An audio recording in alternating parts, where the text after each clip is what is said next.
Assalamu alaikum बच्चों. I hope you all are doing great.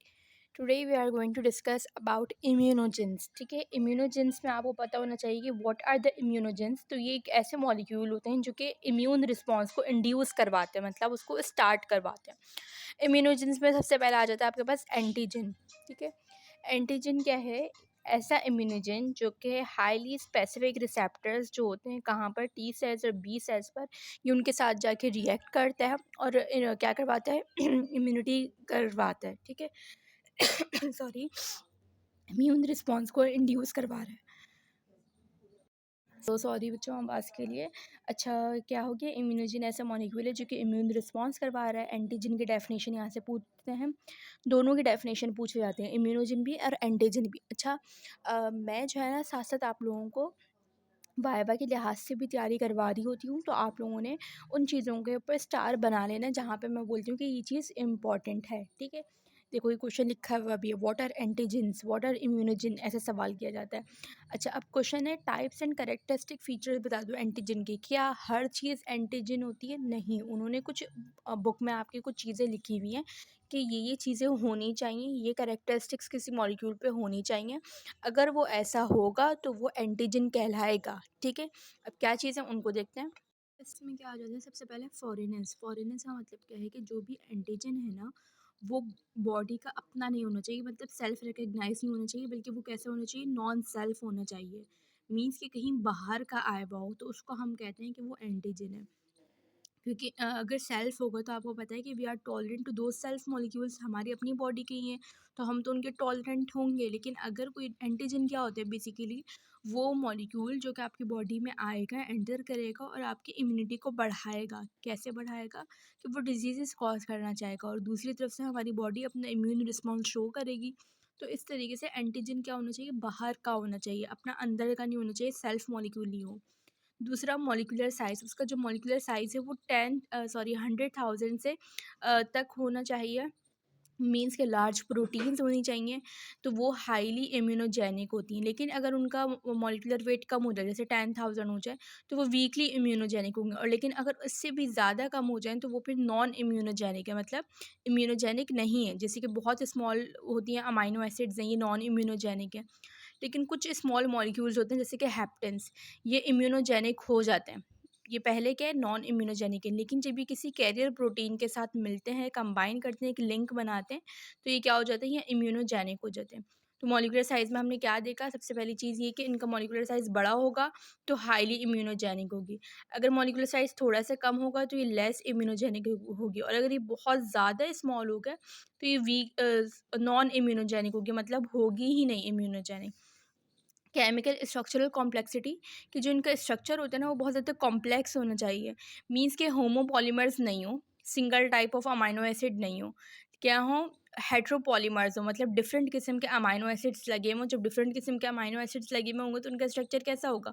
Complex होगा बहुत ज़्यादा. जितना ज़्यादा कॉम्प्लेक्स स्ट्रक्चर होगा उसकी इम्यूनोजेनिक प्रॉपर्टीज़ उतनी ही ज़्यादा अच्छी होंगी.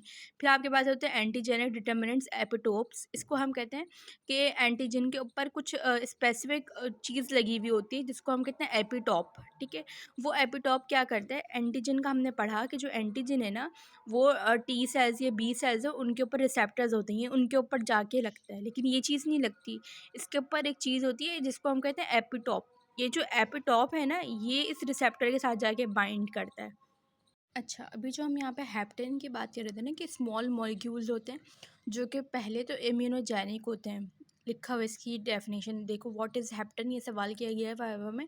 तो आपने बताना है कि it is a molecule that is not immunogenic by itself. खुद से इम्यूनोजेनिक नहीं है, लेकिन जब किसी स्पेसिफिक एंटीबॉडी के साथ रिएक्ट करता है, उसके साथ लिंक बनाता है, तो ये आपके पास इम्यूनोजेनिक बन जाता है. सही है. स्मॉल मॉलिक्यूल्स होते हैं जैसे कि न्यूक्लिक एसिड हो सकता है, लिपिड्स हो सकते हैं, या फिर कोई ड्रग जैसे कि पेनिसिलिन, ये भी हेप्टेन का काम करती है. But because they are not peptides they can not activate helper T cells. लेकिन साथ में सवाल वो क्या मैं रीज़न बताया हुआ है कि हेल्पर टी सेल्स को क्यों ये एक्टिवेट नहीं करते हैं, क्योंकि बाकी तो एंटीजेंस जितने भी होते हैं वो हेल्पर टी सेल्स को एक्टिवेट करवाते हैं ताकि इम्यूनिटी को बढ़ाएं. ये इसलिए नहीं करते क्योंकि ये पेप्टाइड्स नहीं होते. The catechol in plant oil that causes poison oak and poison ivy is a hapten. और ये भी जो है आपके पास हेप्टेन है. हेप्टेन बेसिकली क्या होता है, ये एडेप्टिव रिस्पॉन्स जो है स्टिमुलेट नहीं करते हैं, मतलब वही हेल्पर टी सेल्स को एक्टिवेट नहीं करवाते, लेकिन ये कर सकते हैं जब ये कैरियर प्रोटीन के साथ कोवलेंटली बाउंड हो। ठीक है। ये कॉन्जुगेट वैक्सीन्स भी होंगे, वीक इम्यूनोजेनिक होंगे, is conjugated to a strong peptide antigen. The first is that many heptins bind to our normal proteins to which are tolerate and modify these proteins. Protein जो हेप्टेंस हैं वो normal protein के साथ भी bind करती हैं, लेकिन हम टॉलरेंट होते हैं तो उन प्रोटीन्स को फिर मॉडिफाई किया गया है। अच्छा, एग्जाम्पल्स हेप्टेन की पेनिसिलिन है और पॉइजन ओक है। ठीक है। तो हेप्टेन का सवाल आपसे किया जाता है तो आपने बस यहाँ पे हेप्टेन की डेफिनेशन बतानी है, इनकी वो बतानी है, एग्जाम्पल बतानी है, और ये कैसे बाउंड करता है कैरियर प्रोटीन के साथ, तो ये कोवलेंटली बाउंड करते हैं। यहाँ पे इतनी चीज़ें याद रखनी है आपने हेप्टेन में। फिर बात करें एडजुवेंट्स की। ठीक है, एडजुवेंट्स ये भी आपका वाइवा का सवाल है। ये क्या करते हैं, ये भी नॉन इम्यूनोजेनिक होते हैं। ठीक है, लेकिन ये जो है ना क्या करते हैं, इसको मैं बताती हूँ कि एडजुवेंट्स सबसे पहले तो एनहेंस करते हैं इम्यून रिस्पॉन्स को to an immunogen, but they do so without binding to antibody. लेकिन जैसे हेप्टेन एंटीबॉडी से बाइंड करके काम दिखा रहा था ना अपना, लेकिन एडजुवेंट्स एंटीबॉडी से बाइंड नहीं करेंगे। विदाउट बाइंडिंग ये अपना क्या करेंगे, इम्यून रिस्पॉन्स को इन्हेंस करेंगे। Adjuvant is not covalently bound to the immunogen, जबकि हेप्टेन क्या था, वो कोवलेंटली बाउंड कर रहा था। तो यहाँ पे आपसे एडजुवेंट की डेफिनेशन भी पूछी जा सकती है और इन दोनों का डिफरेंस भी पूछा जा सकता है। तो आपने बस एक चीज़ बता देनी है कि दोनों चीज़ें इन्हेंस करते हैं इम्यून रिस्पॉन्स को, लेकिन hapten with binding to antibody और विदाउट बाइंडिंग टू एंटीबॉडी करता है। ठीक है। तो इसकी एग्जाम्पल में आपके पास आ जाते हैं एल्युमिनियम हाइड्रोक्साइड या फिर कोई भी लिपिड्स वगैरह। ठीक है। तो it's all about this chapter, overview of immunity. अब हम नेक्स्ट चैप्टर देखेंगे अपना। अच्छा बच्चों, ये आप लोगों के लिए एक चैनल में लेकर आई हूँ, मैथ्स क्लब। ठीक है।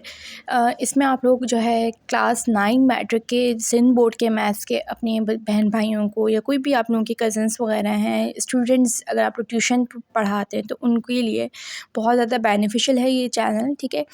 इसमें आप जो है टोटली मैथ्स की वीडियोस देखेंगे, क्लास 9 एंड मैट्रिक की सिंध बोर्ड की। ठीक है। अब आपको पता है कि 9 मैट्रिक में मैथ्स बहुत ज़्यादा डिफ़िकल्ट हो गया है, न्यू बुक्स आ गई हैं।